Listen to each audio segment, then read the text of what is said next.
Good morning, everybody, and welcome to another Hangouts and Headlines here in Virtual Legality. I hope everybody had a wonderful Monday. I certainly had a productive one.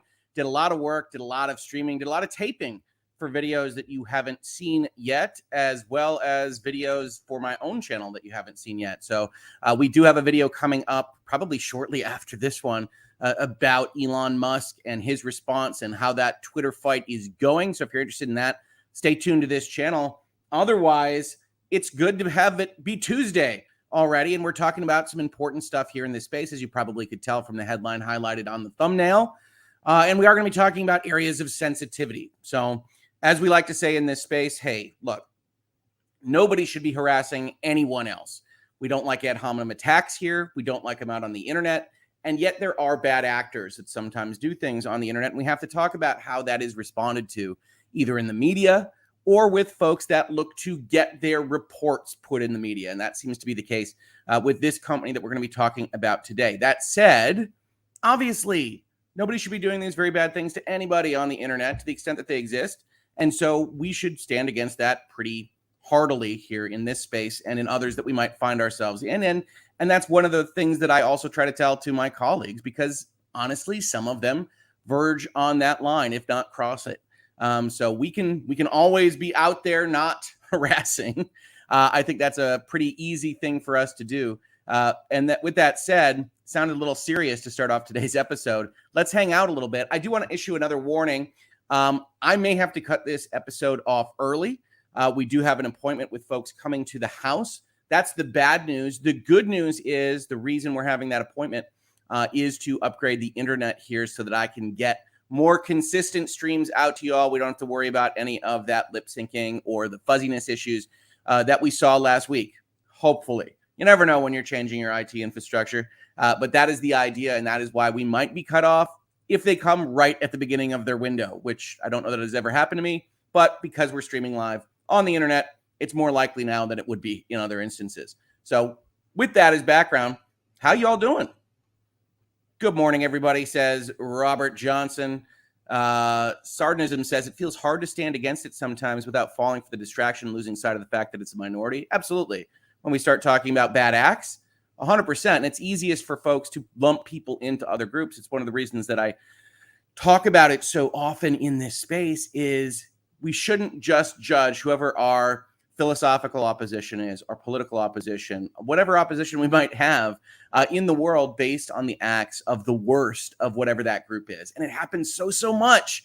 And we'll see it happening here kind of between the lines of, oh, you stand for that proposition? Well, you should know there are people doing this bad thing, which is totally fine.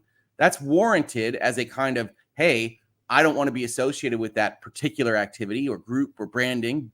But it also doesn't speak to you as an individual, right? The fact that you believe Johnny Depp in a lawsuit, or the fact that you stand for Proposition X in a different context, and somebody on that side of that question is harassing someone online or doing something else that's very bad. It's easy to tar people with that brush, but guilt by association is never going to be a good argument.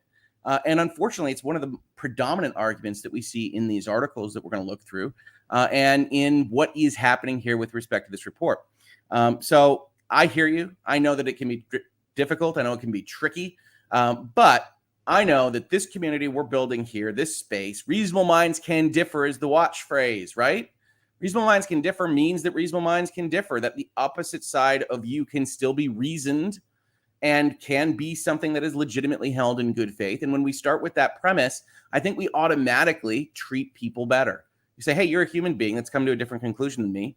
I'm really curious about why, right? Maybe I feel really strongly about my position. I look at it and I say, okay, this other person comes from things at a different perspective. How did you get there? What thought process led you to that? And you can have good discussions that way.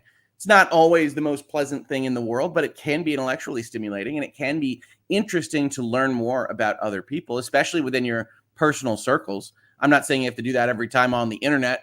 There are plenty of trolls out there and plenty of people that just are looking to try to cause a fight. And sometimes you have to say, yep, okay, good luck to you in your life. Have fun. But in other circumstances, absolutely. Go try to figure out what people are about, because that's part of the fun here. As I say, it would be a very boring life indeed if everybody agreed with each other all the time and we all had exactly the same thought process for arriving at whatever conclusion we arrive at. So absolutely have those conversations. And yes, it's okay to agree to disagree. It's okay to have a friend that just simply is on the complete opposite side of something. You talk with them a little bit and you say, you know what? We don't actually have a shared interest here. We don't have a shared concept of what reality is in some cases. And yes, sometimes it's best to say, well, okay, fine. Let's talk about something else, right? On the internet, you can just block them. You can mute them. You can do whatever. That's totally fine. But in real life, we need to do a little bit better as a people to not ad hominem attack each other, right? And I feel pretty strongly about that. That's obviously why you see some of the rules in like the communities. That's why you see reasonable minds can differ being the phrase here. I want to bring that to the world more than it has already experienced. And these kinds of articles do tend to make me think, oh, all right, well, to the extent that they're true, a lot of bad actors out there, more work to be done. And to the extent that they're maybe eliding what we would consider a good scientific process in certain important respects, there are people out there then that are trying to stir the pot deliberately to make things more tribal and to make things more fractious. And that might make me more irritated. And so we'll talk about those things as we get into the articles. Good morning. Coming in a bit late. So did I. So we're all good. Sunrise was beautiful on the beach in North Carolina. Oh, yeah. I wouldn't give up a sunrise to come hang out with me. No. Go watch the sunrise. If it's beautiful, enjoy that, then pop in with me. I think that's absolutely fine. Good choices were made there. Good day to Hoeg Law. This is Hoeg Law. All the Hoagies and wonderful people out there from central Pennsylvania. Hello, Pennsylvania. Have an amazing day filled with sunshine. What a nice sentiment to start our Tuesday. I love it. Unindicted co-counsel says, my best friend is 100% opposite to me on political issues. We get along great because we know we're not going to agree. Supporting those people or that guy doesn't make him a bad person. Yeah, and that used to be the case a lot more than I think it is today, right? I mean, I went to, university and went to essentially wildly different schools on different ends of the political spectrum in terms of overall student body. And that always led to interesting conversations because I never represented either side of those student bodies. So it was always like, what is that guy about? So that's pretty fun. But I really credit that for giving me the ability to talk with both sides of the political spectrum here in the United States and to at least recognize that for the most part, people aren't just raw evil. They have different conceptions of what leads to a better society or a better future for their kids or what have you. But they are acting in good faith very often. And I think we miss that a lot of the time. Again, I don't mean to discount the existence of bad faith actors. They do, in fact, exist. But there are good faith actors that just simply disagree with you. They just do. And that line between just disagreeing with you and maybe having an ad hominem attack and harassment, and you should be not allowed to speak in the public square and things like that is increasingly becoming fraught. And that includes, certain attacks on folks doing what I do, which is legal analysis and otherwise commenting on those various things is somehow propagating hate. You see a lot in the social media context because they are unhappy with especially what some of my colleagues have done. But that we are out there talking about these cases and otherwise, having Superchats or having ads on the archived versions of the videos, because that means that there's compensation for what they view as quote unquote hate, primarily because it's oppositional to what they want. And that's always going to be a problem. There's a lot that can be said about writing it out, but not sending. Aviation fanatic. I love it. Yeah, the old email in the desk drawer is what we used to call it, which is vent, write whatever, and then put it away. 24 hours later, think about whether you would want to have sent that. And very often you'll be like, wow, I'm glad I didn't send that because it has all these deleterious effects on relationships, or I wasn't thinking clearly because I was inflamed with passion. Not in that way, folks, not in that way. And so absolutely writing it out, going through the process of getting out whatever it is that you want to say, and then not sending it. A lot to be said for that. I agree, aviation fanatic. Wisconsin here. Hello, Wisconsin. Good morning, says Rose Moon. Always a great day when starting the day with Hoeg Law. Fantastic. I appreciate it. I love doing this kind of morning show and greeting you all in the morning or whatever time of day it is across the Atlantic Ocean. But I love having this kind of conversation with you all. And like I said, because we run the risk of getting this thing kind of cut off early, let's just dive in right now. And if you want to chat, at Hoeg Law, try to flag questions, super chats, of course, all that stuff. But I'm going to try to get through some of this news item so that we can at least talk about it. And that you know it exists in case I have to get off this in 15 minutes. We'll see. We will see. So with that said, let's take a look at these reports. We're going to start with CBS News. This is by an individual by the name of Graham Cates. He was on Twitter yesterday having said, hey, I did some investigative reporting on this. I got some interviews. And if you aren't familiar with what this is about at all, this will be a good kind of baseline touch point. I've actually got 4 articles up here. There are more and more and more of that. And that's one of the things I want to talk about with respect to headlines and media is that this report that was done by a company by the name of Bot Sentinel, which might ring a bell because they were a part of Amber Heard's team in the trial. And that doesn't get mentioned in these articles very high at all, with the exception of one. And they have reported that there is widespread targeted harassment against supporters of Amber Heard. And that very well might be. We don't know, right? And they're going out there with this report, and they've gone out with reports like this in respect of other things, most prominently and most recently about Prince Harry and Meghan Markle. I think I got that right, Mrs. Hoeg Law. And they did a campaign about targeted widespread harassment of Meghan Markle on Twitter. And that had its own kind of interesting beats to it. We'll talk about that a little bit. But they put out this report, which we will look at. And then it gets reported on by these various outlets essentially breathlessly. Like there is no questioning of their methods, despite the fact that they don't provide method data. And it all gets reported on as if it is 100% true. It's been more than a month and a half since the civil defamation trial between celebrity actors Amber Heard and Johnny Depp was decided. But Ella Dawson's Twitter notifications haven't stopped. So we're going with the anecdote approach to start the article. I'm still getting people tweeting at me, calling me weird, heinous stuff. And it's been weeks and weeks. That's very strange, said Dawson, a digital strategist and writer. And I agree. When you find yourself on the opposite end of some people on the internet, it can get very, very strange, and you can get a lot of harassing messages. Moving on.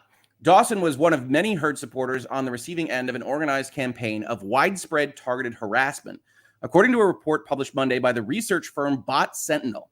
The firm analyzed more than 14,000 tweets that included at least one of 4 viral anti-Heard hashtags, seeming to characterize Heard as a liar or an abuser, and found that nearly 1 in 4 accounts tied to the tweets, 24.4%, were created in the last 7 months, which, just reading it before we even get to the report, you'll note is the time period in which the trial in the United States took place.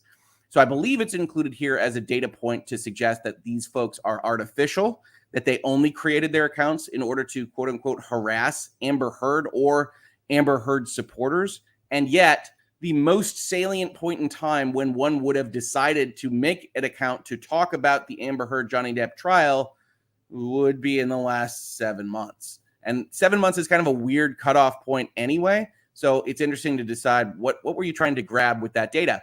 I can't answer that question because these investigative reporters aren't asking it, and Bot Sentinel didn't offer it. Sorry, folks. Nearly 1 in 5 accounts to tweet the hashtags were dedicated to spamming, according to the report. Bot Sentinel found that toxic troll accounts used a variety of methods from hashtag spamming to copy pasta, which is repeatedly copying, pasting, and tweeting content to both amplify anti-Heard messaging and vilify her supporters. I'm not even positive that's the right definition of copy pasta. Now, I'm not as hip as you kids, of course, but copy pasta has always been to me a fairly long sequence of language that then has things changed out within it or that's affixed to a different message in order to goof on you. Here, they're really just talking about copying and pasting in the report, that they're the exact same language in each instance. Maybe that's copy pasta to you. Maybe I'm not as hip as I think I am, and I already don't think I'm terribly hip, but it always was a weird definition when I looked at it in this report. One method described in the report as intended to deceive Twitter's algorithms involved accounts spamming hashtags with slight misspellings, for instance, replacing the letter I with the letter L. The intentional misspelling demonstrates a calculated effort to manipulate hashtag trends, Bot Sentinel wrote in its report.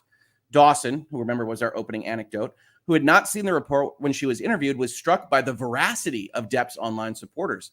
I was pretty shocked by how quickly the tweets that I wrote went viral and the amount of hatred I got in response. It was very bizarre to see the organized nastiness. Organized is key here, right? Bot Sentinel wants to say that this is artificial in some capacity because artificiality matters to what it is that they're trying to complain about with respect to the usage of Twitter. They're not necessarily going to find that from everything that was reported so far and the way that their previous reports were received by Twitter and others. The organized nature of the attacks were apparent to Eve Barlow, who you might recognize if you followed the trial at all, a friend and vocal supporter of Heard, who said Bot Sentinel's findings were not surprising. So here, the next anecdote, which admittedly is in a story about supporters of Amber Heard, goes and asks Eve Barlow, who is effectively famously out there online. You might remember that she's referenced even by Natalie Shore in that interview we had on the articles that are being written about these stories. And she's famously a part of this story. She's in court. She's kicked out of court. She's responding to everything related to everything, accusing everybody who doesn't believe Amber Heard of misogyny or just being a Johnny Depp Pirates of the Caribbean fan or a racist, depending on what you find on her thread. I went through it looking at it in preparation for this video. And so she's an interesting source here because she's obviously invested in the notion that this is happening. Before this report comes out, she's saying these things. And I would probably mention that if I were a journalist. Again, that doesn't mean this report is wrong necessarily, although I have my qualms with the methodology shown or lack thereof. But it does mean that like the reader should be told about these proclivities. Yes, she's a friend of Amber Heard's and a vocal supporter. She's also someone that has gone out there and advanced this theory of what's happening online and why this trial went this way extensively, including in attacks on folks that are my colleagues. It corroborates a lot of what we know and have been saying, said Barlow, a journalist. Anyone who stands for Amber in front of the firing line, you're not even low-hanging fruit, you're an easy target. It's a mixed metaphor. I think what she's trying to say is you're even easier than low-hanging fruit. I don't know. But that's a quote that goes right along with her thesis of the world, so it's really no surprise that you get that kind of response for an investigative piece like this. Before, during, and after the nearly 2-month trial, certain Twitter accounts appeared to be coordinating their efforts to drown out Heard supporters. Again, coordination, they claim. He emphasized in an interview with CBS News that the accounts his firm found to be amplifying anti-Heard messaging and harassing her supporters appeared to be operated by real people, not bots. So Christopher Boozy here, apparently the head of this company called Bot Sentinel, is looking at the activities of real people, not bots, which just in terms of titling and naming raises some questions because we don't know exactly what their expertise is in terms of analyzing actual human behavior. But he goes out there and says that this particular activity is coordinated and organized among these various people, not bots.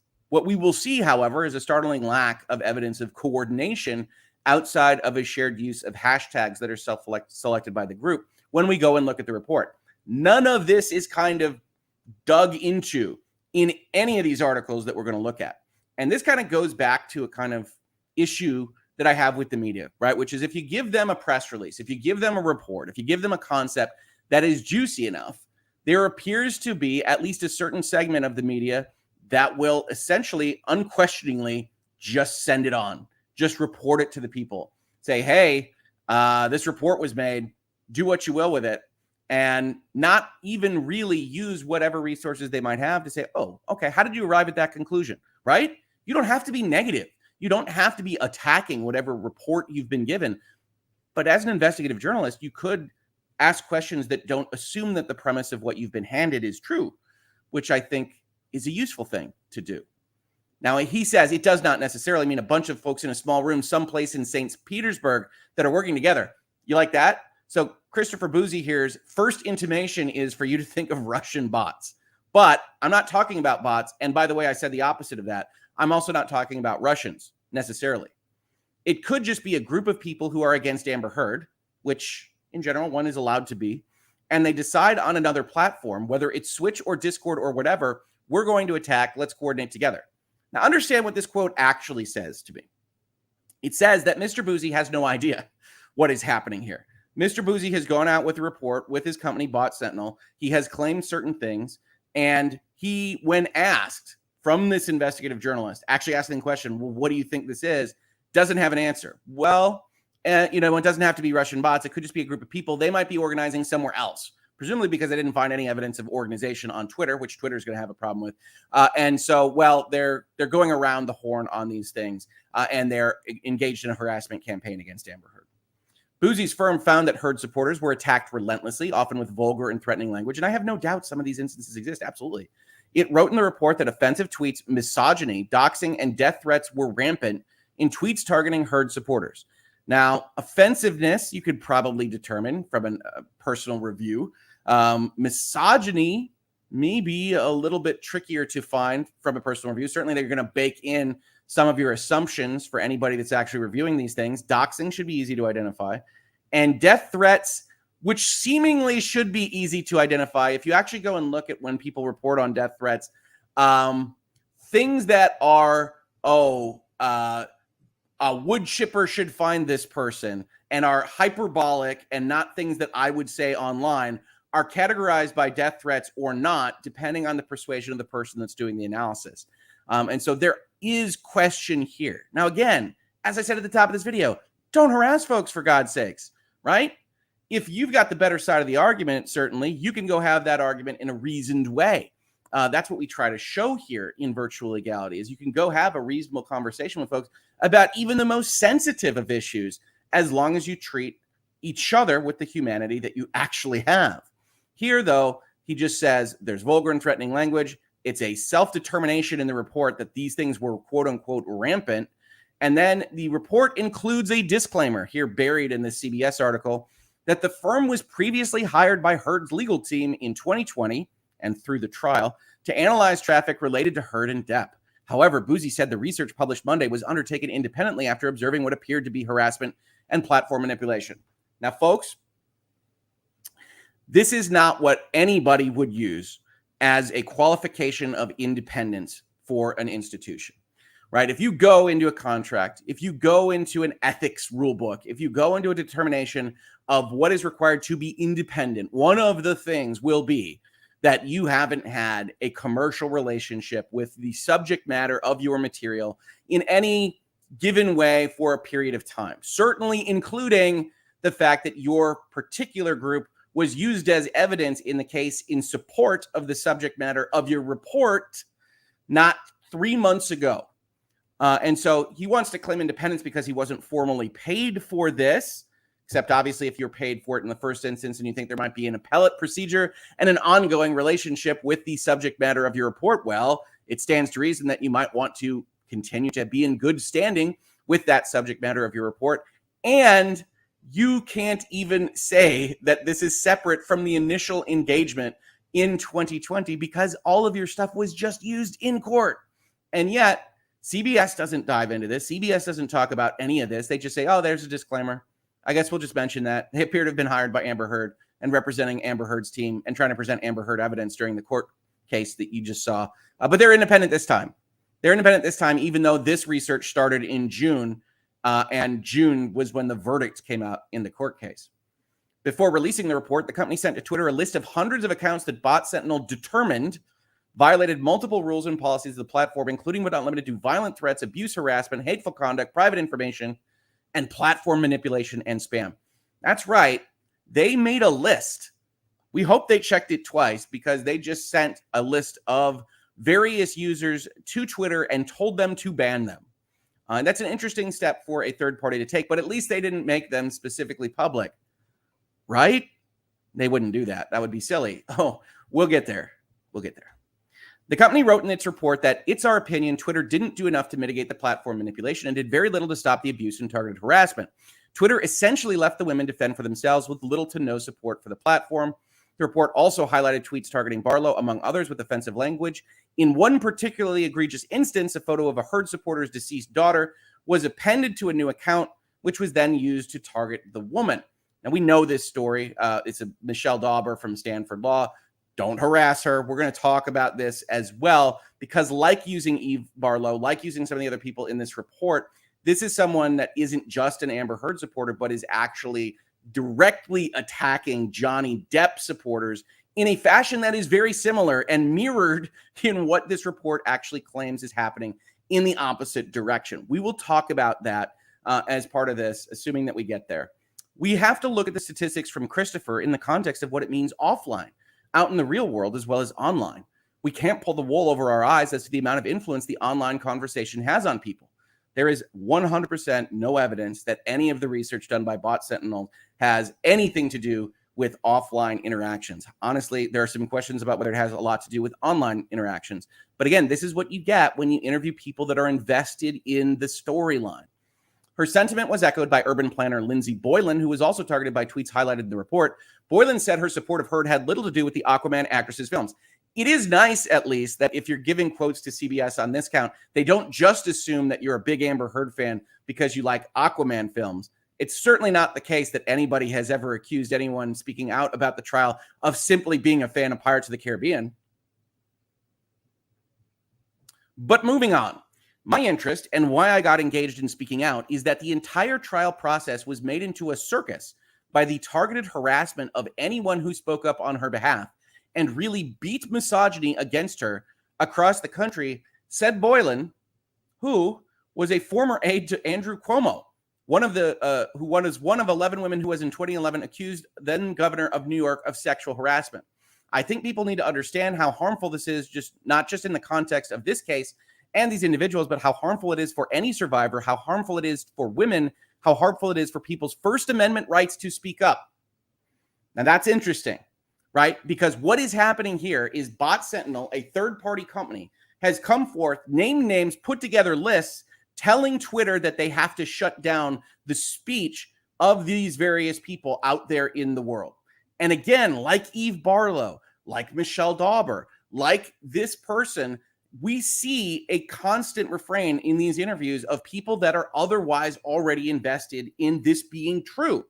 That doesn't make it false, by the way, but it does make this pretty worthless of an investigative piece, because we know how someone who accused Andrew Cuomo of harassment and sees the world through that lens is going to look at this. And I feel very badly for that person, but it doesn't make what Sentinel did any truer because you found quotes like this one. For Dawson, that's been bombarded by people every day for weeks on end saying that Amber Heard is a liar and that women lie. And I'm an abuse apologist who must be lying. That absolutely takes a toll. Well, I do think that Amber Heard prevaricated a bit on the stand. I would not have seen that for her. As I watched through the trial, I didn't want her to be lying. Obviously, these lies are heinous, but I did, as the jury did, come to the conclusion that she was lying and that women are, in fact, capable of lying. I don't think that's a surprise to anyone interacting in the world, but certainly I wouldn't say that you're necessarily lying for having that stance. I just think that that's your view of the world. And it absolutely takes a toll when you get harassed. Again, I can speak to that. Certainly, having covered the trial at length, I've gotten a lot of messages. I've gotten a lot of things called about me. I think if you've been online at all, you have seen some of those messages propagated and seen what I would gather are Amber Heard supporters putting together those messages and putting together those notes and communication materials in an organized fashion for people to go and talk negatively about me and a number of my YouTube colleagues. And to that, I say, okay, you're allowed your opinion on these things. But, you know, at some level, you're speaking into the wind and we don't need to take you seriously. But it's not something that is unfortunately monopolized by one side or the other of any issue online. We continue with other articles. We've got Insider, a harassment campaign on Twitter targeted Amber Heard supporters and included mocking the death of one woman's child. Insider loves its ridiculous run on headlines. Researchers find, and we talked about this yesterday, this entire structure implies that this is true. And then, oh, it's just that researchers found it. I don't know that they add anything to this particular story. We do get an interview with Michelle Dauber for Insider, who keeps her identity secret, which is odd because she's got, as I said, she's got tweets that go out with this, right? That this is what she claims on her thread. And I have no idea what kind of verification was done on this. Obviously, at the point in time where you are putting a person's family member who died earlier and making an account to say, essentially, I'm glad I died, that is way beyond the pale. But I would like more information as to how that was. Was that set up in the last 7 months or last 3 weeks? What did that look like in terms of on interaction here, we don't get any of that information because everything is assumed to be true from one side and everything is assumed to be false on the other. And so I would have all harassment stamped out, but I think this is a very poor method to do that because of the holes in the actual process. The level of abusive conduct that the report described did not surprise me. What does surprise me is that leading tech companies such as Twitter and YouTube are not doing enough to rein in the online harassment of women, even though they must be fully aware it is occurring on their platforms. Now, that gives a lot of credit to YouTube and Twitter, who I'm not sure are fully aware of anything at any given point in time. So I will grant that point. But this, again, comes from a position where before this report, before the statements that led to some of these responses to her, she's already going out there with this message: harassment, women, issues on these particular topics. So again, we don't get a lot of additional information, and all of this is basically reported as having happened. As Insider previously reported, misinformation about Heard in the trial was prolific. So here we have an outlet that is invested in this being the case, as it occurred earlier this year, racking up millions of views and likes across platforms like Twitter, TikTok, and YouTube, with, again, as we're now used to, no separation between people that are performing a good and valued service and folks that are out there doing quote-unquote misinformation. So Insider goes out there and says, hey, this matches our worldview, and so we will report upon it without questioning much of the premises on which it relies. The independent Amber Heard was subjected to one of the worst cases of cyberbullying during Johnny Depp trial. Study finds, so we see that same structure there to make sure that you think about what was said in the report before you actually think about the report itself, and maybe skip that because your eyes just kind of glaze over it and assume that the independent is reporting on that independently, and they don't add much of anything at all to what's in the report. And then we have the Variety article, which actually takes a different tack for its headline, and they say Amber Heard supporters target of widespread harassment on Twitter, which again puts that first, but according to firm once hired by Heard's lawyers, in the headline. So that adds kind of the opposite bent to this. That says there are reasons to maybe not take this on its face value just off the top. And in fact, they put that, unlike these other articles, right in the first paragraph. Twitter trolls have engaged in rampant abuse and widespread targeted harassment of women on the social network who have voiced support for Amber Heard, according to a research firm that had previously been hired by lawyers representing Heard in her defamation court case with Johnny Depp. Then you get some stats here. 24% of the accounts that posted were created within the past 7 months. We saw that before. We're going to look at some of the other things here. And according to Bot Sentinel's website, and this is the only article I found that did this, they dive into who Bot Sentinel is in order to determine exactly what the relationship was. Founded the organization in 2018 as a community-funded project to help fight disinformation and targeted harassment, we believe Twitter users should be able to engage in healthy online discourse without inauthentic accounts. So we know that's not an issue because they say they're actual people. Toxic trolls, which we have to take on faith from them. Foreign countries, which they also disclaim is not happening here. And organized groups, which they use as their primary cudgel, but they don't actually prove organization, manipulating the conversation. Bot Sentinel said it sent Twitter a list of several hundred accounts that the company determined violated multiple rules and policies, including violent threats and platform manipulation. And Twitter essentially left the women to fend for themselves with little to no support from the platform. Asked for comment, which you can get if you're Variety, a Twitter spokesperson said, our teams are reviewing the accounts flagged in this report and will take action according to the Twitter rules. We don't let third parties just determine when our rules are otherwise violated. Those are the articles we see right now, but let's actually take a look at the report, right? We love primary source material here. Before we do, we got a couple of super chats here I want to cover, and any other questions or comments that you might have before we dive into the report, we can also check out. First, we have Handmaid Darcy. Why do these people think that people who are anti-Heard are so? I'm anti-perpetrators of domestic violence, which the trial, before which I didn't know her name, showed her to be. It doesn't come out of nowhere. And in fact, that's the most reasoned response to, okay, these accounts get started 7 months ago, because as this evidence comes out, for instance, as I'm introduced to the trial, I say, wow, that is pretty interesting. Now, I'm not going out with hashtags on really anything, but I can certainly imagine somebody looking at that system and saying, well, I'm against lying. I'm against whatever it is that I think I saw in that courtroom. And so you say Amber Heard is a liar as a hashtag isn't, in my view, itself harassment. That's simply a statement of sentiment. And there is reason to believe, as the jury did, that Amber Heard is in fact a liar and lied in that courtroom over the course of 2 months in the spring. So you take that, you say, hey, this is a viral thing. This is essentially de facto harassment by its existence. And you wind up with some interesting kind of reports as part of that process. But yeah, it assumes, right? You know what happens when you assume. Well, in this case, you get covered by every major media outlet on the globe, but different strokes for different folks. Britt Cormier, I will never understand why people give power to strangers on the internet.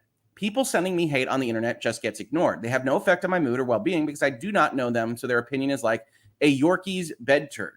See what you did there, Britt.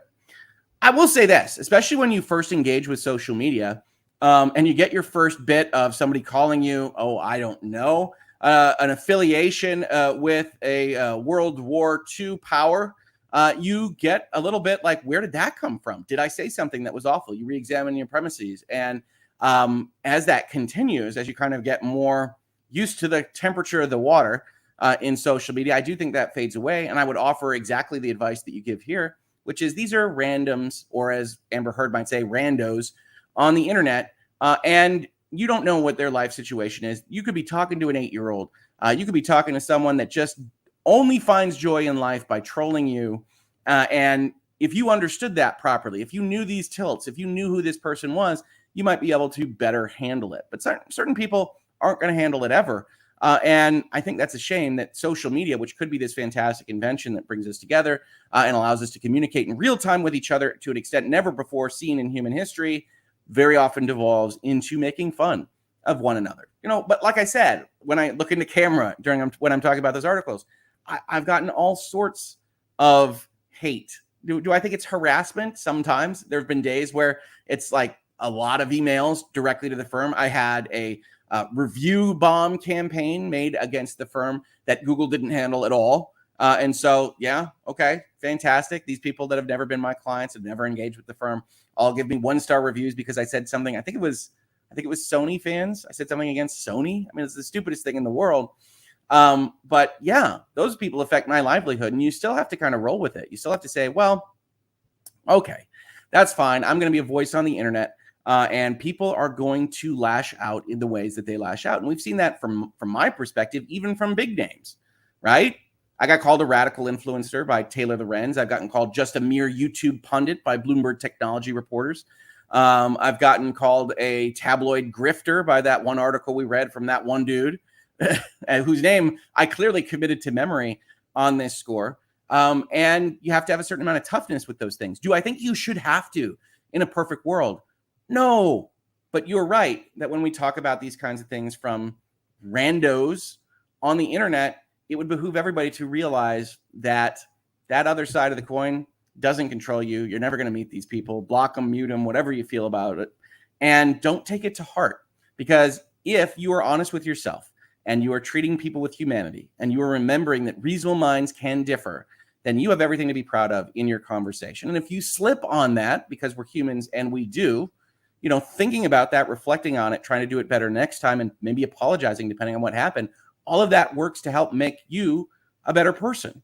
And so take every interaction, take every possibility, and try to see the best out of it and be better, especially the next time. And that's all we can do. But yeah, unfortunately, there's a lot of people that seem to have pretty sad lives that are out there calling Hoeg names, calling my colleagues names, apparently calling Amber Heard supporters names. I have no doubt that this is happening. I just have a doubt that it is so prevalent and so special that it deserves coverage in every outlet in America. Crazy Cat Queen, I'm curious to see how many Amber Heard supporters have been swatted. I'd say that's a viable threat that's been acted upon. Yeah, we have seen swatting from folks on the internet. That is, of course, essentially calling the cops in a given jurisdiction where somebody lives with the notion that there is an imminent emergency threat that will get the police in that jurisdiction to break down the door effectively, and has caused significant casualty events in the past. It is one of the really, really, really, really stupid things that people do with the internet powers before them. And yeah, that goes very far. I don't know, honestly. I don't know whether the people in this list have had that happen to them. We do know, of course, that colleagues of mine online have had that happen to them. And even when I disagree with them, those colleagues or others, obviously that is way beyond the pale for any kind of reasoned response to those kinds of positions. Thank you so much for the comment. And a follow-up comment. Neutralized trolls shuts them up. It's boring for them. Example, wow, well, I guess we see things differently. Hope you have a great day. Daisy emoji. I have to admit, one of the things I tend to do is respond very positively with like a winky face, primarily because I learned that from my siblings, right? My sisters always hated that. If they get mad at you and you say, oh, that's fantastic, absolutely, and you give them a wink, they don't much care for that. But I might be antagonizing them a little bit. Ignoring is much better. You mute them. You otherwise say, whatever, friend, and you move on with your life, which isn't to say it can't get beyond the pale, right? To the extent this actually happened to Michelle Dauber, for instance, it's like, that is awful. That's horrible. That should never occur, no matter what anybody says, no matter what their beliefs are. And yet, it doesn't change the fact that all sides of every coin are basically getting harassed at all times. So we can improve that. Love to see that improved. But I'm not sure that making lists of people that some third party thinks are beyond the pale and sending them to the platform is the right way to go about things. Aviation fanatic, it's chemical in a lot of ways. They get online and attack people, which increases the dopamine in their brain, and they keep coming back to get that feeling. It's a sickness. Yeah, I mean, I suspect that there's a certain component that gets people off, to coin a phrase here for this, in terms of trolling folks or making them angry, and then you go back to your enclave of like-minded people and you high five on the internet for doing that to people. You were seeing that with Reddit and the folks that were talking about this from a legal analyst side of things on YouTube, etc. And yet, you know, as was just said in the previous comment, you can ignore them. You can deny them that. Great. You shot it into the void. Mute is a powerful button because they don't even know that you can't hear them. And that presents its own kind of Sisyphusian purgatory, in my opinion, and isn't a bad solution to these various kinds of things. Apple pie, they're all just jealous of your shield-mounted zombie. That's right. Brains, the lawyers and dragons, shield-mounted zombie. Everybody wants to be like Falcor. I get that. I do. And I can understand that jealousy. We kid, of course, but sometimes there is a certain amount of jealousy, right? A lot of what we saw with respect to my YouTube colleagues was, wow, a lot of them made a lot of money. And I would argue that they performed a valuable service that a lot of people enjoyed for a long period of time. And that money was effectively earned like any other job. But reasonable minds couldn't differ on that. And some of these people, including Eve Barlow, including Michelle Dauber, effectively have, you know, put together and otherwise retweeted or given a megaphone to the fact that all of those folks should be kicked off of YouTube because they are, quote unquote, monetizing hate. And to me, that's a pretty big attack pattern. That's worse than an ad hominem. If you want to take away somebody's livelihood or potential livelihood by doing commentary that you happen to either disagree with or stands in opposition to your points in a court of law, and you say that the platforms should be made to get rid of them, and then have the temerity, in quotes, to an investigative journalist to say it's about our First Amendment rights, well, we might have a problem, right? And so much of the Amber Heard Johnny Depp trial has come out in these specific equations where what is argued can absolutely 100% be applied in the opposite direction. And this First Amendment concept is absolutely that. It cannot be that simply analyzing a court case and saying, that is coming across as disingenuous. I wonder whether the jury will take it that way. And the jury does, in fact, take it that way. So we have provided value for both understanding the justice process, how a jury will consider these things, and give or take, predicted what the jury would do with the evidence that was presented to it. It cannot be that that is, quote unquote, monetizing hate. And yes, do people, including my colleagues, go too far? Do people, including my colleagues, say things that I would be abhorred by if I were on the stream with them? Yes, they do. And each individual circumstance and instance should be evaluated. But when you start to put together lists of people that I know in my heart are doing their best to actually present things, if not neutrally, at least informatively, and with their biases on their sleeves, well, then who's doing the harassing? And we come out with these kinds of discussion points. Thank you for those super chats. Thank you for the comments that everybody's made here. Let's look at this report while we still have the chance and I'm not otherwise interrupted. So here is Bot Sentinel.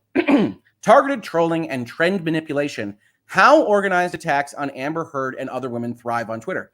You might think from that title, we're going to get a how. We're going to get an establishment of what is happening here that allows them to do these things on Twitter, et cetera, et cetera. No, we're mostly going to get a number of sheets of raw data as found by Bot Sentinel with no kind of backing information. So they say, our key findings. We identified 627 Twitter accounts focused predominantly on tweeting negatively about Amber Heard and her female supporters. Now, what's interesting here is that this is ostensibly about the supporters, right? That's what we saw covered in all of these articles. It's about harassment of supporters, online campaign against supporters. Insider here at the top talks about Amber Heard supporters, et cetera, et cetera. The actual title is attacks on Amber Heard and then other women that thrive on Twitter. So your mileage may vary as to how many of these were focused on the supporters and how many were focused on Amber Heard itself, which, as we've talked about, Amber Heard doesn't have to be a representative of all women. Amber Heard is a representative of Amber Heard, and one can be very negative about what we have seen in her interviews, how her counsel has behaved, what we saw on the stand in her court case, how that behavior was reflected in that court case from the prior number of years. And you can feel very negatively about this person. And that doesn't mean that you're harassing them. It does mean that you can be informing someone that says, hey, I think that we should believe all women, or this looks like Johnny Depp got away with something, and you can talk to them about what happened in the trial.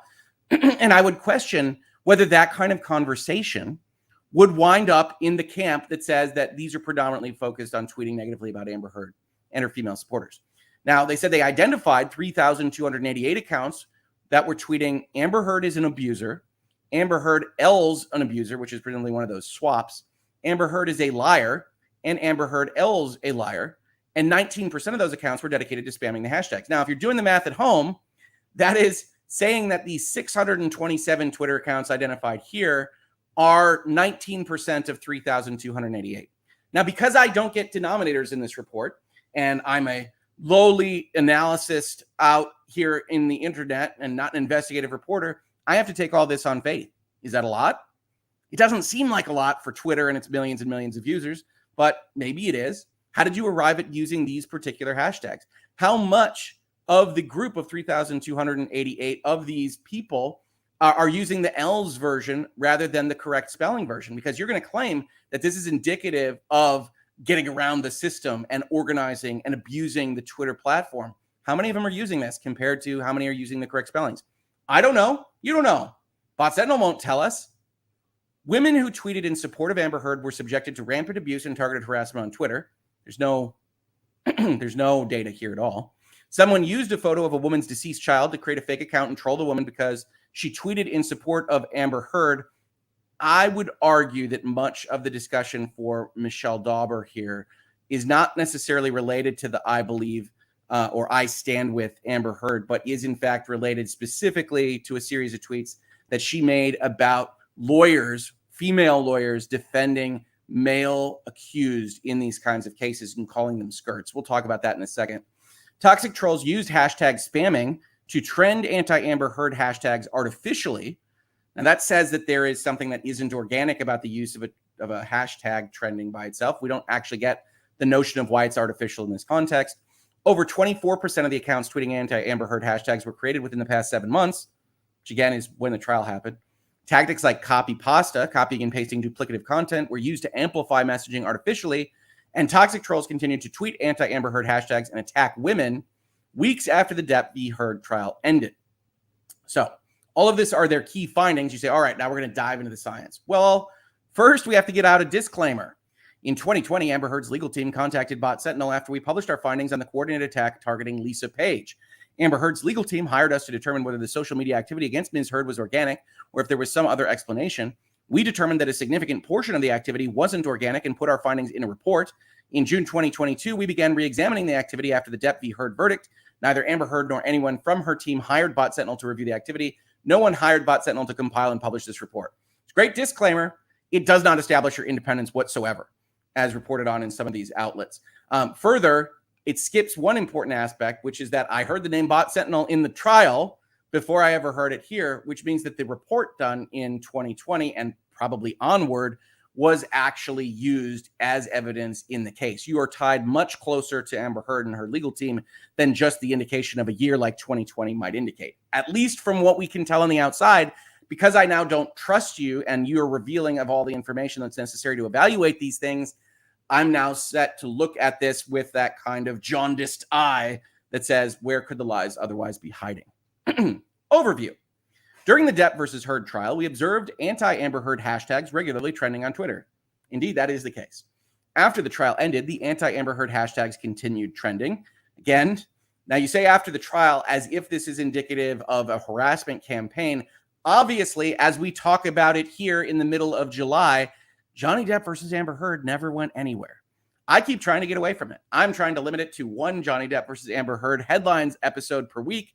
We'll see how I do there this week, but it never went anywhere. And if it never goes anywhere, if you go out there and give interviews all the time, if Elaine Bredehoff is on all the morning shows after the verdict is reached, if you then have an exclusive Dateline interview, if you then have people like Eve Barlow or Michelle Dauber or others go out there and constantly fight this fight, then yes, you're going to get responses. You're going to get the other side of that coin. And so while there might be a harassment campaign, there's also other kind of qualifications that probably should be discussed about why these other hashtags might otherwise be trending. We researched the activity to determine whether the trending hashtags resulted from organic activity or platform manipulation. We immediately observed dozens of newly created accounts. What is newly? Right? You just talked about within 7 months, but what is newly for this purpose? Spamming negative anti-Amber Heard hashtags. It sounds like a double negative. What is a negative anti-Amber Heard hashtag? Doesn't anti-Amber Heard cover what you're trying to say here? But I digress. Many accounts were replying to tweets with hashtags unrelated to the tweet they were responding to. Now, that's good information. Show some examples of that. Some accounts encouraged others to get the hashtags trending, and the trolls were successful on multiple occasions. Look at this sleight of hand, right? So if you're on Twitter and you see a hashtag and you want to get it trending, sometimes you say, hey, retweet this because this is an important message. And if we can get on the trending page, that would be pretty cool. Some people goof on that. You might recall an Emily D. Baker stream where we just got a hashtag trending that had nothing to do with anything because it was a fun thing to do, not harassing anybody. And if this message is important to you, legitimately, organically, as a person entitled, as was put forth in the CBS article, to your First Amendment rights, it might be the case that you want other people to join you, much like signing a petition or a change.org thing or voting, right? But as I said, note the sleight of hand here. Some accounts encourage others to get the hashtag trending, and then those people are automatically trolls by the time this sentence ends. Okay, all right. Our research also uncovered rampant abuse and widespread targeted harassment. Abusive trolls who identified as Johnny Depp supporters had subjected women to verbal abuse and targeted harassment. The trolls didn't limit their abuse to women. They also targeted their family members. In at least one case, the trolls doxed a woman's family and created a fake Twitter account using a photo of the woman's deceased child to troll her. Now, this doxing accusation is a little bit weird because this is Michelle Dauber, as we talked about, and that's a name, right? You can find out about Hoeg. You can find, I'm using my name. I'm not, Rando23845 on Twitter. So they doxed her family. They looked up her, Wikipedia page or whatnot, and then used that to troll her. Obviously, this is abhorrent as described, but we have to be very careful. We have to be precise if we're going to talk about these things in a reasoned way. This report will illustrate one of the worst cases of platform manipulation and flagrant abuse from a group of Twitter accounts. It will show how trolls use tactics to manipulate conversations and trends across Twitter while targeting and abusing women to suppress and any positive tweets supporting Amber Heard. We gave a copy of this report to Twitter prior to publishing. Now, those are grand statements, right? And we've talked about it in a trial context. These are promises that you made. You're going to show these things. And yet we can see at the top, you only have 12 pages left to do that. And you're going to fail. We analyzed 14,292 tweets with the hashtags that they identified. We identified 627 Twitter accounts focused predominantly on tweeting negatively about Amber Heard and her female supporters. What is predominantly? It's not exclusively. What do you mean by predominantly? You're setting the standards here. You have the obligation to explain what kind of standards you are using for this analysis, and yet you don't. And much to my chagrin, the media doesn't appear to be very interested in what your process is. Approximately 24.4% of the Twitter accounts tweeting negative Amber Heard hashtags were created within the past 7 months. The number of new accounts tweeting about Amber Heard was significantly higher than accounts tweeting about other topics. What's your methodology? What topics are you looking at? The Johnny Depp versus Amber Heard trial was the biggest trial in American history, at least since O.J. Simpson. So it is no surprise that now in the era of social media, a number of new accounts joined the fray to talk specifically about this topic. What topics are you comparing it to that are remotely like this thing in the time period that we would otherwise be talking about? Honestly, I'm interested. Talk to me. Some would argue the accounts were created because individuals were interested in the Depp v. Heard trial. Would they? Yes. We agree that a significant number of anti-Amber Heard accounts were created in response to the trial. Good. Still, the new accounts focused mainly on discrediting and attacking Amber Heard and anyone who supported her. What is the purpose of this paragraph? You hung a lampshade on your primary problem with establishing that there's any level of artificiality here, which is really a premise that you need to establish in order to make this report work. And you highlight it because you know people are rightly going to say, hey, yo, wasn't the trial during that period? You highlight it and then say, well, that's true, but those accounts focused on discrediting and attacking Amber Heard. Yes, perhaps, because they were motivated to start a Twitter account, which is the worst decision any person can make in their lives today, because they were watching this thing and they wanted to participate in that conversation, and they did it with a specific bent, right?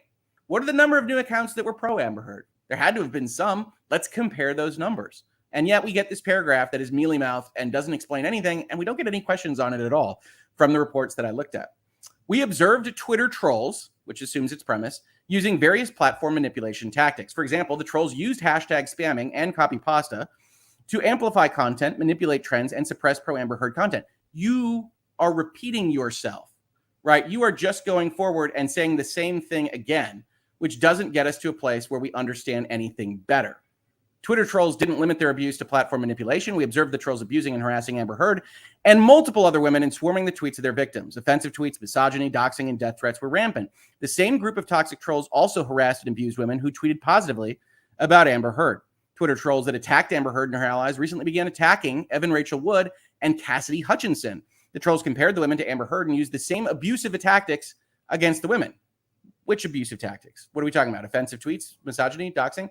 Let's talk about that. Let's do details. This is the same thing as your introduction, except we're now on page 6 out of 17, getting us to a place which sounds a lot like, hang on one second, folks. Absolutely. Which sounds a lot like the 8th grade essay examination where you have a page requirement, here maybe 17 pages, and so you repeat your introduction again with slightly different language. I am not more informed now 6 pages in. You're running out of time. We're already a third of the way through what you've said. Then you say, to reduce the number of pages in this report, we have uploaded a separate list of accounts violating Twitter's rules. Here's the link. This link will take you to an Excel spreadsheet that includes account names, includes the number of followers they have, one of which I could find was above 10,000. Every single other one of which was much, much, much lower than that number. And they just print it out for you. It's effectively a hate list in and of itself. These are the people that you should hate. And that results in a kind of weird, ironic catch-22. Hashtag spamming, they say, is how this was done. It was essential to amplifying anti-Amber Heard content and trending anti-Amber Heard hashtags artificially.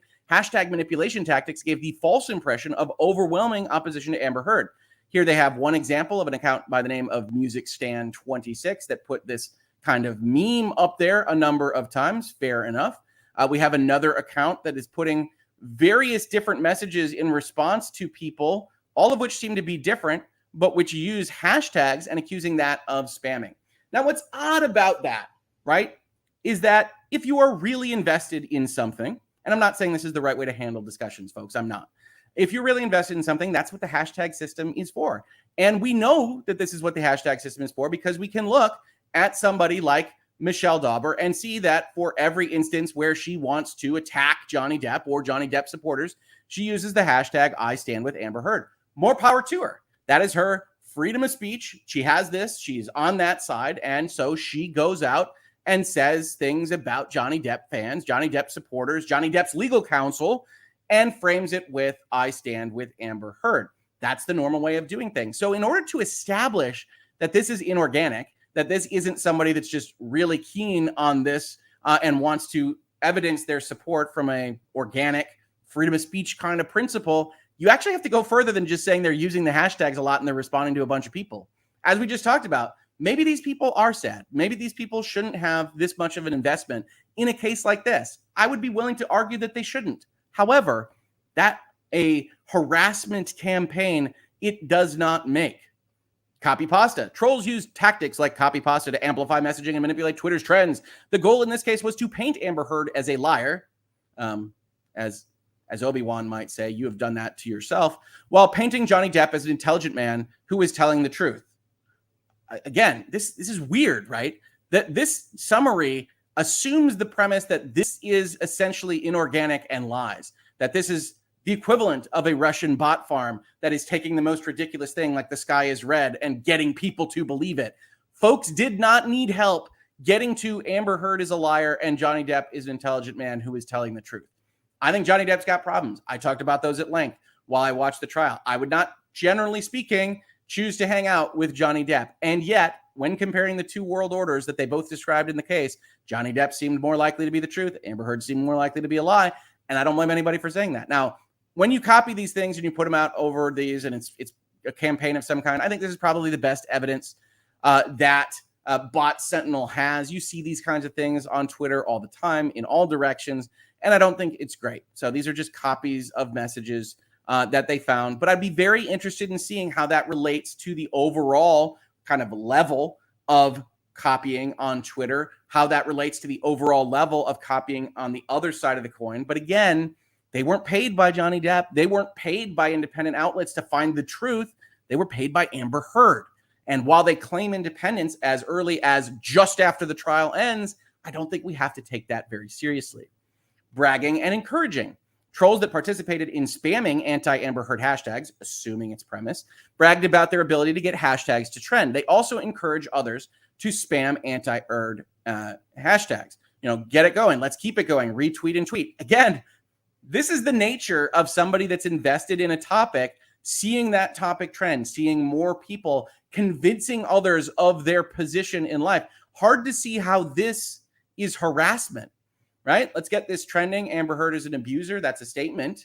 That is an opinion. That isn't directed at Amber Heard. That isn't abusing Amber Heard as best I can tell. I don't necessarily have to agree with any of this. I wouldn't engage in this behavior. But if you're going to come out with a report like this, you have an obligation to meet that talks about why this in particular is harassment. We can see the top here is Elaine. When was this taken? Right? What are the dates here? Those have been elided from these particular tweets that you are using to indicate that this is a big problem. Amber Heard and women who tweeted in support of Amber were attacked relentlessly.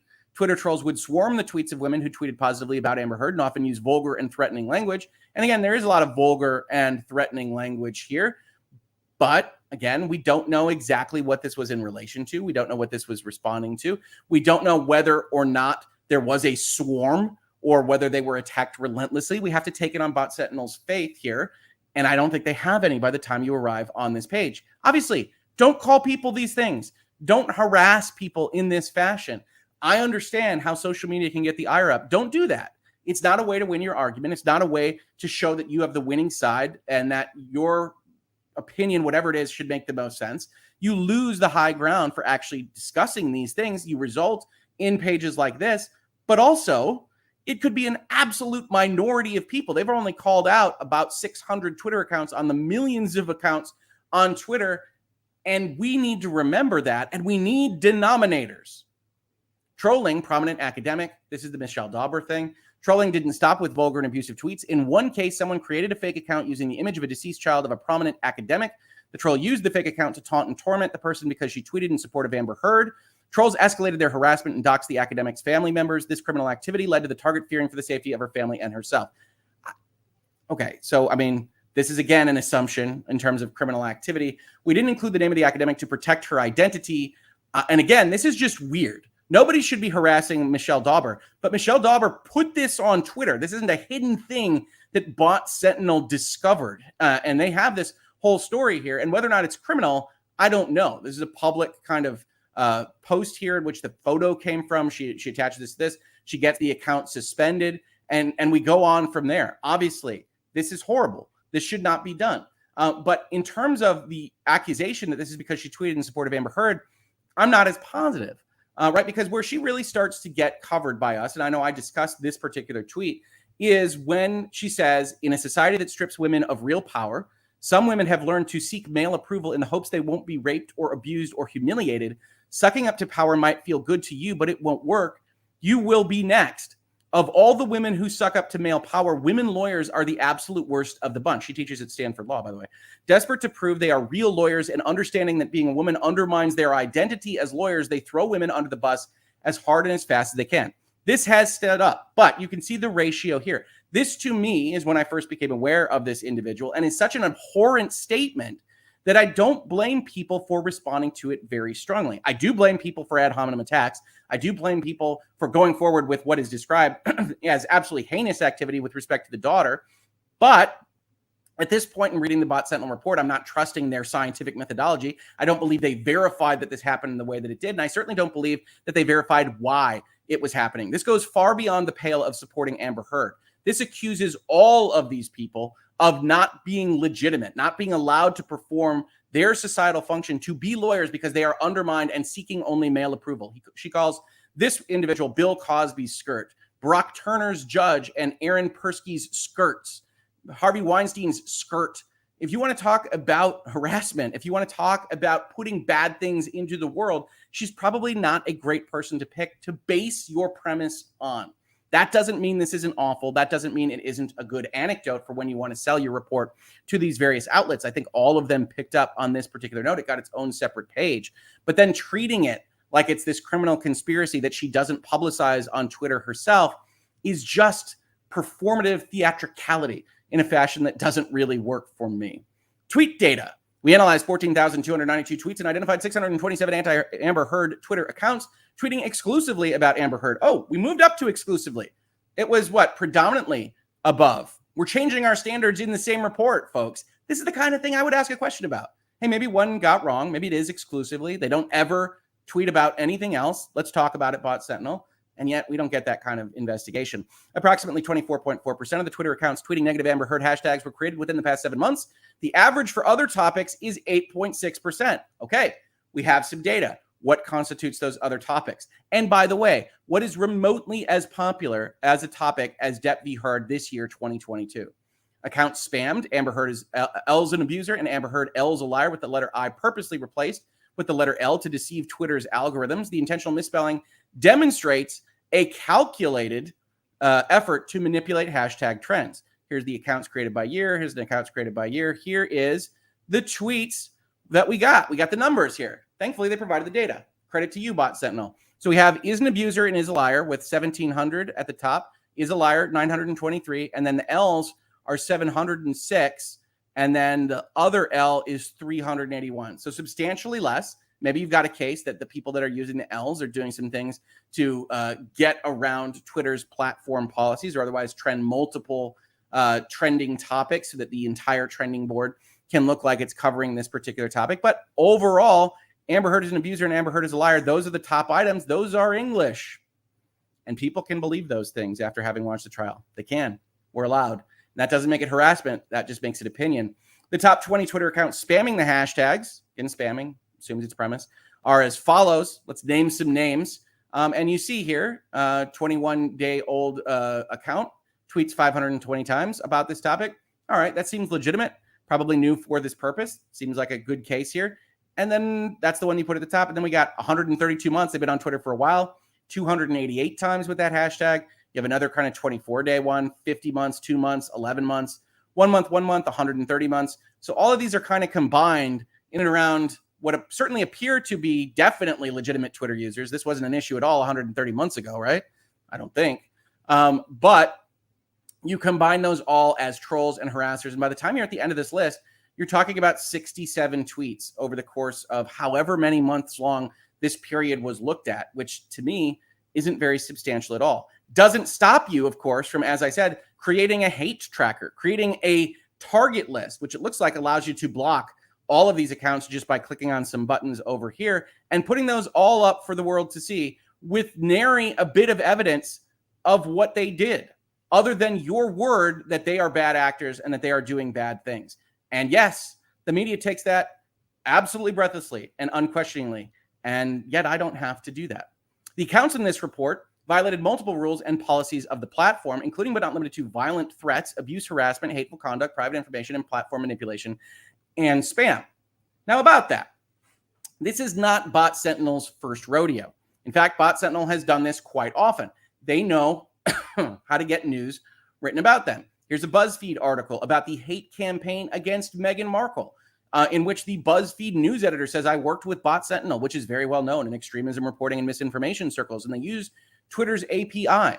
But to answer your question about Meghan and Harry trolls, they're real people. They're not automated bot accounts. The report that Bot Sentinel released said there are 83 accounts in total, and 55 of them are ones that promote most of the original content, and that the other accounts just retweet it.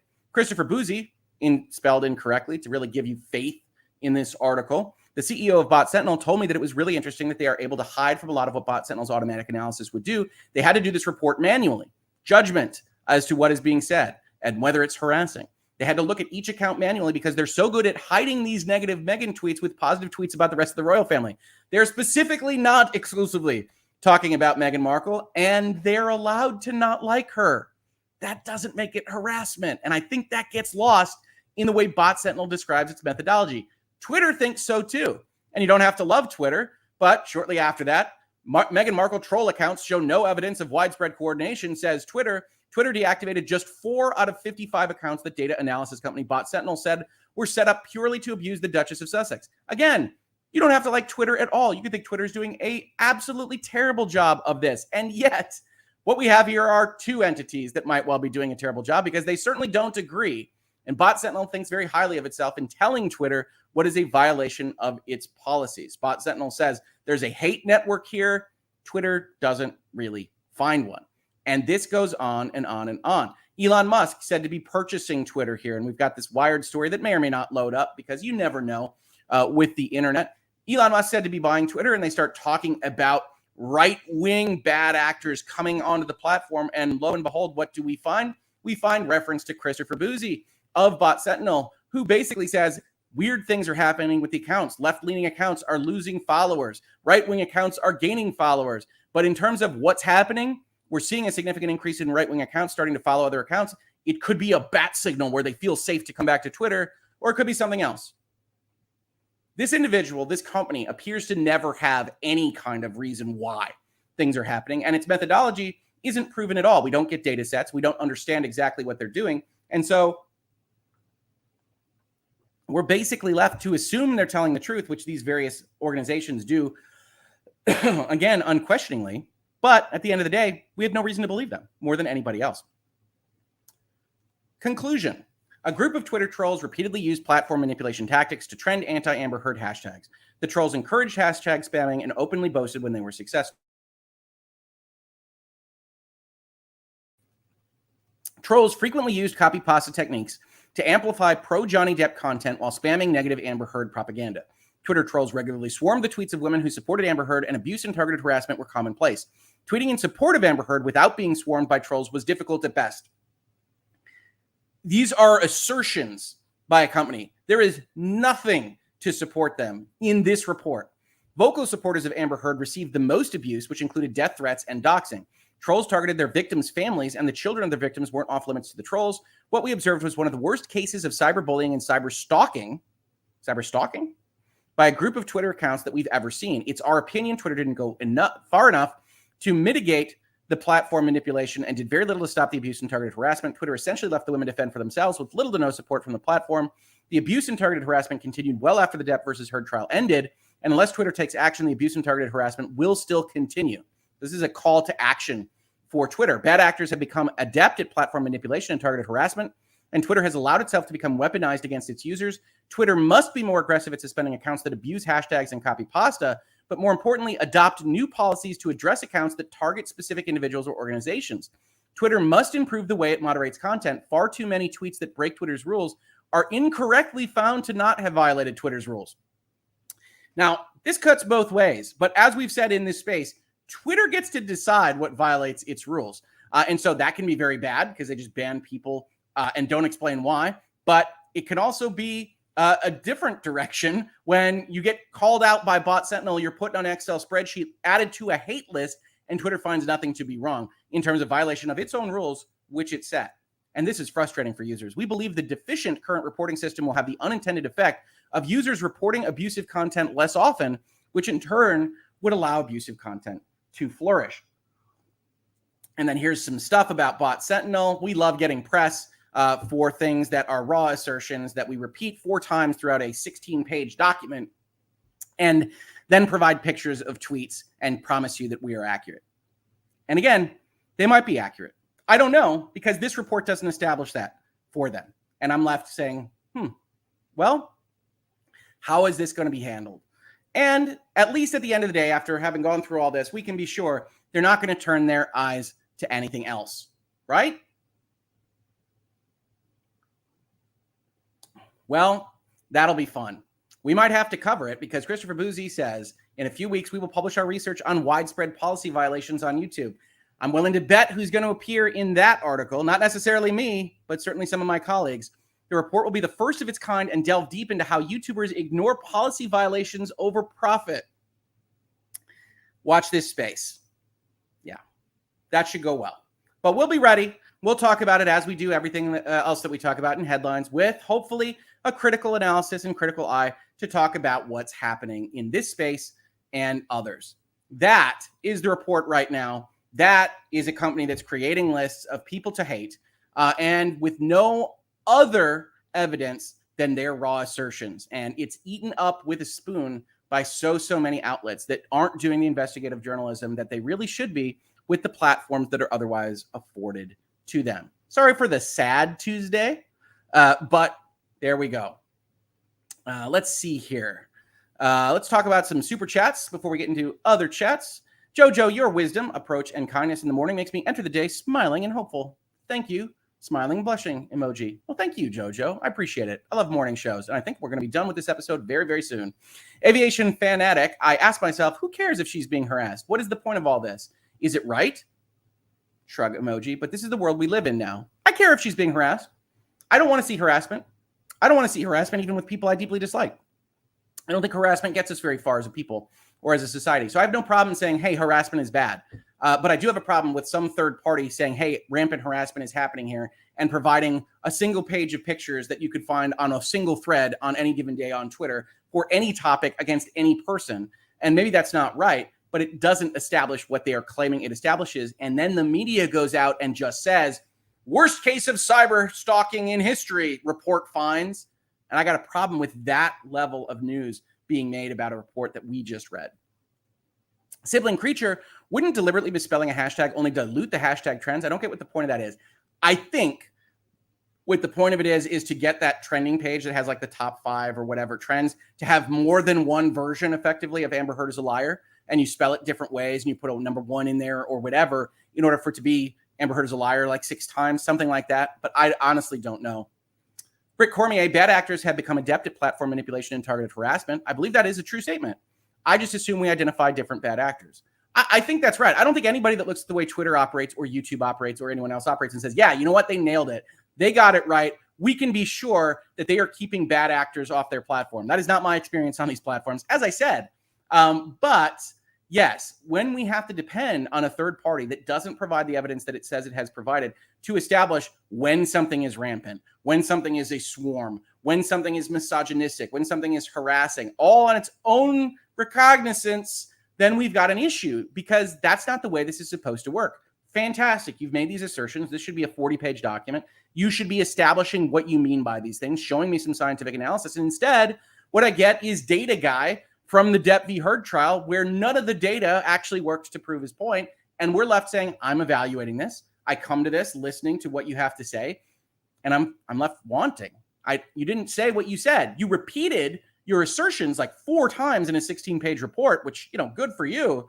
But those assertions don't make them more true on the 4th repetition. Tim Riggs, if I tried to push such a lack of substance report over to one of my clients, I would be run out of business in very short order. What a joke. Yeah, there is no substance there. That was what was the most surprising to me, is I assumed, again, naive Rick, of course, that, okay, if these people are going out with these kinds of reports, there must be some real data in there. And I could certainly buy that Amber Heard and Amber Heard supporters are getting more harassed than is usual because of the nature of this year and how popular that specific trial was. I can buy it as a premise, and I think these outlets can buy it as a premise because they're already invested in that premise, but that's not how we actually evaluate things, right? I can say, yeah, that seems right. That's probably true. We saw a lot of very, very negative things that I called out a number of days while covering the trial, and yet you have to actually cash the check that you write with your introduction. Instead, I can imagine if I was on here with one of the litigators, they would say, you promised me things. You promised me things. You promised things to the jury. Or as Emily might say, I have questions because you didn't deliver on any of your promises, and that counts more negatively than if you hadn't promised at all. And there we are with this report today. And I can see my internet already flagging. We got all sorts of issues. They might cut me off anytime now. So I think we have maybe one more super chat. Oh, we got them all. So I think that's where I'm going to leave you today. A bit of a shorter episode, but it is because we're upgrading the internet. Hopefully that will be evident tomorrow. Thank you so much for hanging out with me today. I'm sorry it is not as awesome or as chill as some other days, but I wanted to talk about this story. I think it's an important one to have this conversation about. Remember, I don't go live on Wednesday mornings. I will see if I can do a virtual legality episode or maybe appear on somebody else's channel. But we don't have Hangouts on Wednesdays. I will see you in Hangouts land again on Thursday, where maybe on Thursday and Friday, we're talking about things that are a little more chill. I got a whole Mogwai story that I want to cover. It's very, very important. So get ready for that one. Otherwise, we'll look forward to Bot Sentinel's report on YouTube monetizing hate.